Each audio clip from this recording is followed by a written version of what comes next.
Donc je vais commencer avec l'atelier de Yvan.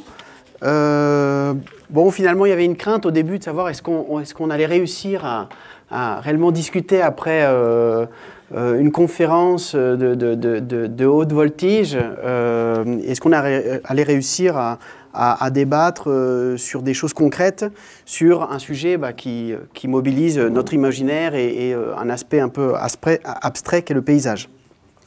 Donc les impressions par rapport à la conférence, en vrac,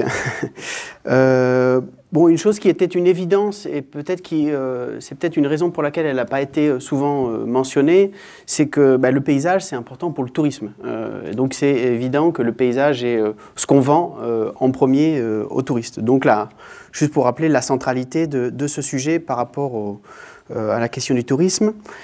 Autre constat, une autre impression par rapport à la conférence, c'est qu'on n'est pas au clair sur ce qu'on veut dire quand on parle de paysage.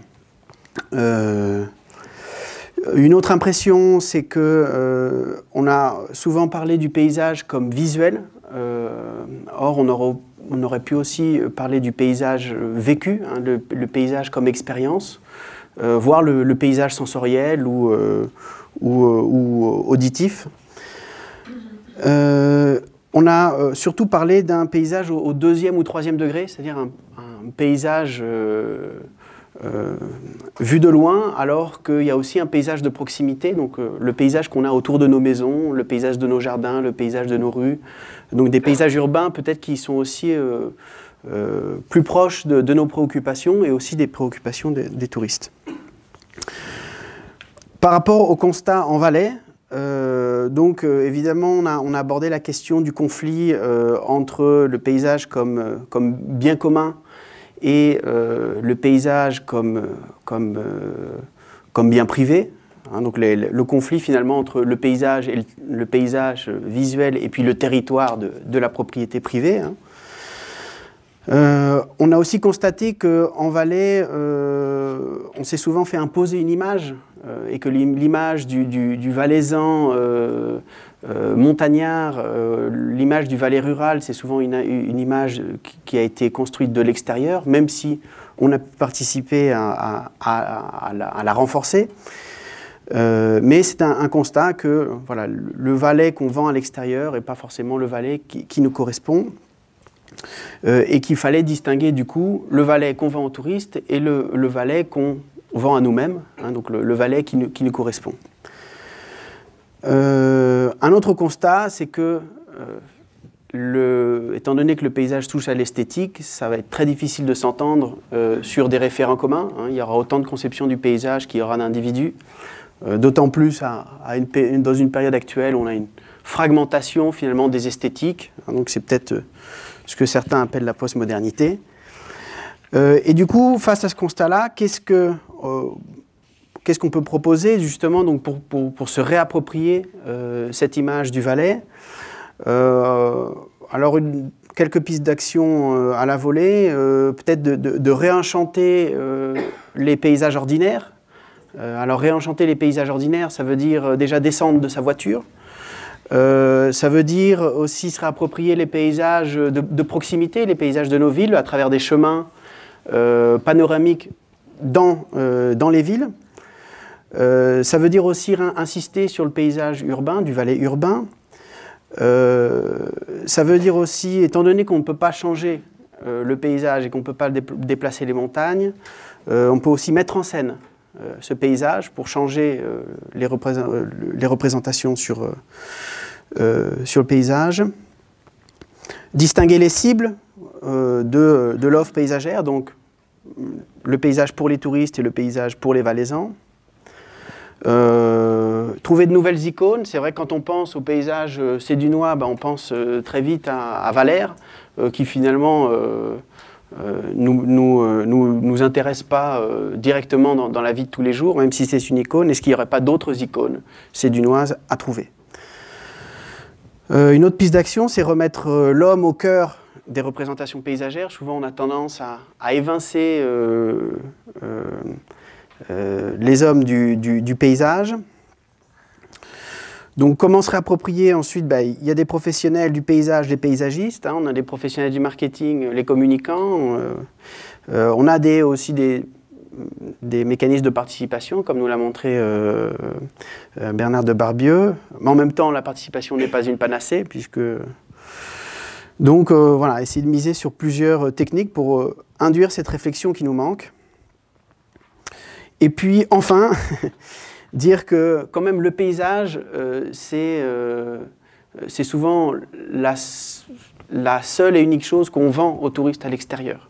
Donc l'idée, ce serait peut-être de couper la branche sur laquelle on est assis, en sortant aussi de l'obsession paysagère et en pensant aussi à d'autres aspects qui font l'attraction touristique, comme l'accueil, et puis tous ces autres thèmes qu'on a abordés jusqu'à maintenant. Voilà, je vous remercie. Merci. Voilà. Allô? Je dois allumer quelque part ou pas, non? Non. Alors, dans le groupe de Monsieur Nanchen, que je distingue là-bas, avec son magnifique pull vert,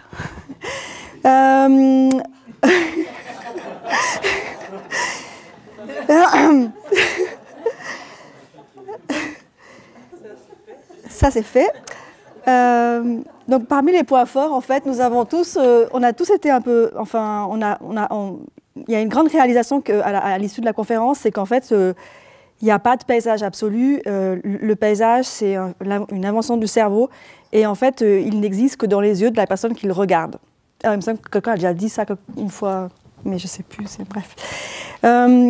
Ensuite, ce qui est apparu, c'était une grande dichotomie ou une schizophrénie ou un antagonisme entre le paysage qu'on projette, enfin ce qu'on montre du Valais, les images qu'on montre du Valais, et puis en fait la réalité. Alors on a eu des exemples, par exemple des belles affiches ou des belles photos où on voit un petit Mayen avec derrière une nature vierge, et puis en fait quand le touriste arrive au Valais, il arrive dans une station qui est bondée de chalets. Donc il y a une espèce de dichotomie entre ce qui est projeté, ce qui est montré, et puis la réalité. On s'est aussi posé des questions sur, on s'est aperçu qu'on ne savait pas très bien quoi faire avec les nouveaux paysages, les paysages industriels, par exemple les éoliennes, les stations électriques, les barrages. Et puis François a soulevé le fait qu'à la nouvelle campagne de la BCVS, en fait, ils ont axé toute leur nouvelle campagne sur des images en fait modernes, donc des éoliennes, des barrages, des industries. Voilà. Après, dans les applications par rapport au Valais, on s'est surtout posé la question de savoir pour qui est le paysage. Les paysages pour qui? Est-ce que c'est pour les personnes qui vivent à l'endroit, ou est-ce que c'est pour les personnes qui passent, qui ne font que passer, comme les touristes? Est-ce que c'est pour les gens de la plaine? Est-ce que c'est le même paysage pour les personnes qui habitent en montagne? Alors là aussi, on a conclu qu'il y avait des intérêts en fait différents par rapport au paysage. Il y avait aussi une dichotomie par rapport au paysage qui était librement choisi par les habitants d'une région, par exemple, et puis le paysage qui est imposé par des règles nationales ou fédérales, comme la Lex Weber ou la LAT. Alors, jusqu'à quel point est-ce que nous sommes libres de choisir, en fait, et de modeler notre paysage? Ou est-ce qu'il est imposé par, entre guillemets, des étrangers ou des gens qui ne vivent pas à l'endroit du paysage? Après, par rapport aux pistes, la première question qui a été posée, c'était est-ce que le paysage doit être beau? Et puis, on a eu une grande difficulté à déterminer qu'est-ce que ça veut dire beau, c'est quoi un paysage qui est beau. Donc, on a beaucoup discuté là-dessus. Et il y a eu des sensibilités très différentes qui sont exprimées dans le groupe. Mais néanmoins, il en est ressorti le fait qu'un paysage beau, c'est quelque chose d'harmonieux. Ça doit être quelque chose d'harmonieux et qui doit plaire à la communauté qui habite, qui vit, qui est à l'endroit du paysage. On a aussi fait référence à une certaine biodiversité ou au fait que le paysage, c'est pas seulement le visuel, mais c'est aussi les odeurs ou tout le vivant qui est dans le paysage. On a aussi fait référence aux racines. Alors, un beau paysage, c'est aussi lié à nos racines, c'est les murs des vignes, c'est je ne sais plus quoi d'autre, mais voilà. Et donc, mais il n'empêche que le principe, le dénominateur commun, c'était une sorte d'harmonie. Et puis que si on veut que le tourisme se développe en vallée, il faut peut-être essayer de faire en sorte que le paysage amène cette harmonie et puis un paysage qui soit nourricier et puis qui amène un futur radieux. Voilà. Mais c'était pas facile à synthétiser la dernière partie, là. Hein? Oups, putain, je te passe mon petit micro, là. C'est le micro, ça, ou c'est pour la caméra? Il me faut un vrai micro aussi. Ça, c'est pas un micro. Alors, donc moi, je vais terminer par le groupe d'Anne-Sophie.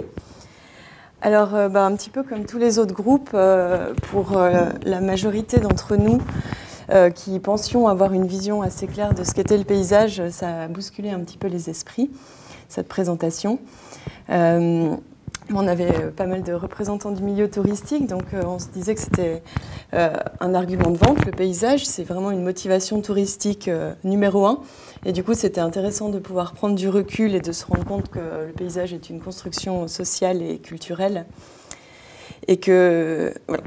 Et la deuxième partie de ce qu'on a retenu, c'était qu'en fait, on a sûrement beaucoup de choses à mettre en valeur et auxquelles on ne pense pas du tout. Donc, si on les met bien en scène et qu'on les restitue d'une belle manière, ça pourrait être intéressant et beau. Donc ça, c'est ce qui a marqué le plus. Et puis ensuite, on a aussi beaucoup entendu que c'était une bonne caisse à outils que vous nous avez donnée pour pouvoir réfléchir autrement et voir le prisme du paysage sous différentes facettes et de réaliser aussi que ce mot n'a pas le même sens selon qui l'utilise, comment, dans quel contexte. Donc ça, c'était quelque chose à retenir pour la suite. Alors, par rapport au Valais,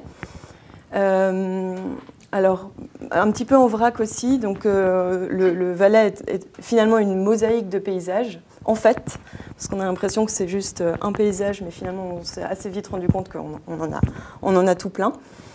Alors après, on est parti un petit peu sur la manière dont on parque le paysage. Alors, je ne sais pas si je vais bien l'exprimer, mais en gros l'idée c'était qu'on réfléchit de manière assez sectorielle. Et que il nous faudrait développer en fait une harmonie entre ces différents paysages, une meilleure cohérence entre les différents secteurs aussi, pour que tout ça cohabite mieux ensemble. Et pour le moment, on manque peut-être un peu de maturité en Valais pour faire ça. Et puis ensuite, on a soulevé 2 exemples par rapport aux paysages comme bien communs. Le premier, c'était l'exemple du parc régional du Val d'Airain, national, régional. Et puis finalement, qu'un projet comme ça ne passe pas, ça interpelle aussi sur la question du rapport des Valaisans à leur paysage.